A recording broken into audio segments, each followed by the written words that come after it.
Warning: our YouTube channel and its videos may contain scenes, language, and content that may not be appropriate for all audiences.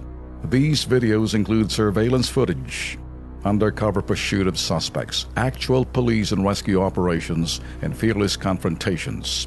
If you do not approve of the content, please do not watch our videos. If you wish to continue, we strongly advise that you proceed with caution. Viewers' discretion is advised.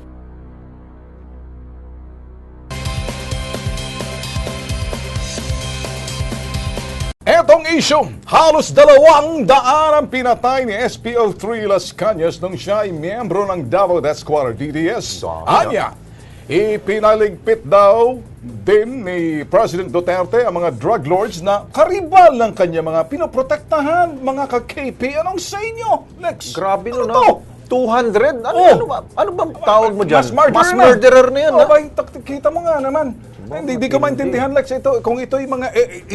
ako kung minsan nag-iisip ako kung ito ba'y kabahagi ng sinasabing template na talagang gumagawa sila ng blueprint na maaaring umubra. Kung titingnan mo kasi sa Estados Unidos, ganito rin. Yung mga media roon, at saka yung mga issues na ginagawa sa kanila. Pero sa atin dito, ito nagpipista ang media rito. Nagsasalita ba naman tong kumag na to?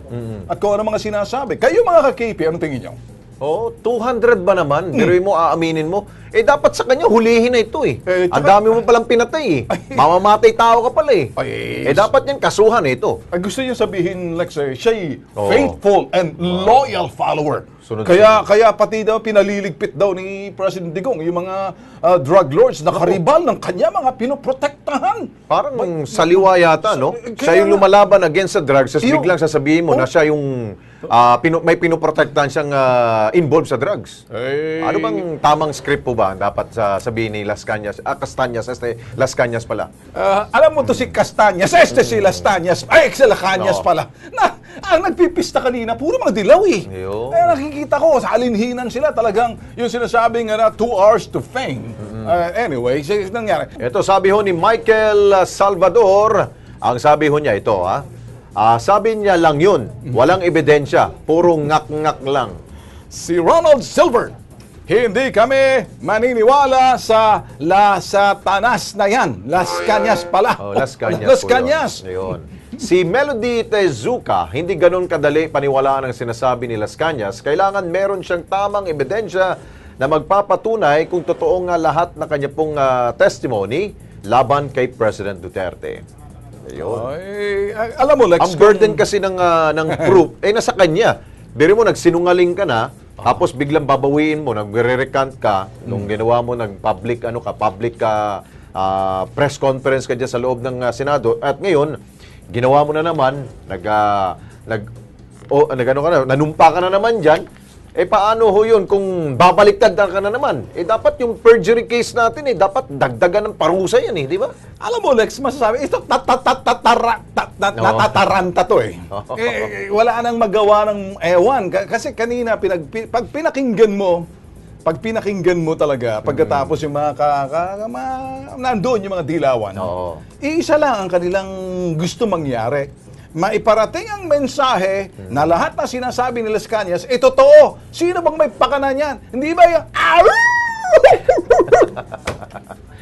Ayun. Maria Josep. Balikan ho natin to si SPO3 Las Cañas. Ito yung sinasabing talagang... sabi nga ni... Senator Trillanes, ito yung kanyang pasabog. Ay, sumabog nga ba? Asa ng pasabog? Pareho yung, kumbaga, yung sinasabi niyang kontra nauna, tsaka ngayon, tingnan mo nga naman. Ikaw ba'y maniniwala na halos 200 daw ang pinatay nitong si SPO3 Las Cañas nung siya'y miyembro pa ng DDS? Di ba? Ang sabi niya rin kanina, ito, parte narinig ko kanina, na kaya daw siya nagbago ng kanya pong paninindigan at yung kanya pong unang statement noong pong October 2016 na Senate inquiry. Kaya daw siya nagbago, mukhang parang nahimasmasan daw siya spiritually. At may nakausap daw siyang si Satanas, demonyo daw kausap niya. Sabi ko, sigurado ka ba, SPO3 Las Cañas, kausap mo, demonyo? Sabi niya kanina yan, Kausap kausap daw niyang demonyo. Di ba? I'm sure, narinig ko siguro ninyo. Hindi ako naggumagawa ng kwento. Ayun, ganun. Kaya sabi niya, mukhang natatakot daw siya. Sa dami daw niyang pinatay, kailangan daw niyang magbago na daw.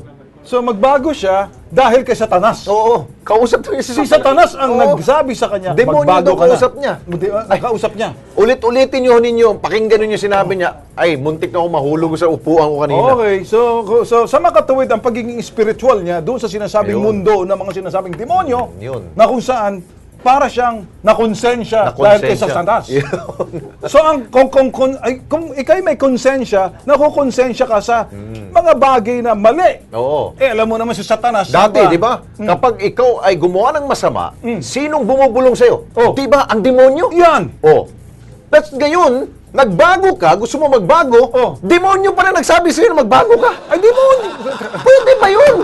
Naku po, ngayon lang ako nakakita na, baguhin ninyo yun. Naku po. Tinitingnan ko siya kanina nagsasalita, kumikintab. Ay, nako. Eh, Alam nyo mga ka-KP, kung kayo po ay nakinig sa mga Katoliko, ang humili kahapon, para lumayo kayo sa kasalanan, ang sabi kasi ng pare, ang temptation, ang tukso, ay hindi po yan kasalanan. Oo. Kapag ang kasalanan ay yung nagawa, kapag meron ka ng ginawang masama. Pero temptation pa lamang, may bumubulong sa'yo. Uy, may ganyan. Oh. Pag hindi mo pa ginawa, hindi ka pa pumatay. Hindi pa kasalanan yan. Pero pumatay ka na. Oh. Dahil binulong ka ni Satanas Oh. o ni demonyo. Oh. Ginawa mo, kasalanan yun. Tapos ngayon, bubulong na naman si Satanas sa'yo. Pero- Magbago ka na. Aminin mo na. Aba- Naku po. Baka hindi kaya may nabaliktad yung mundo. Ewan ko nga.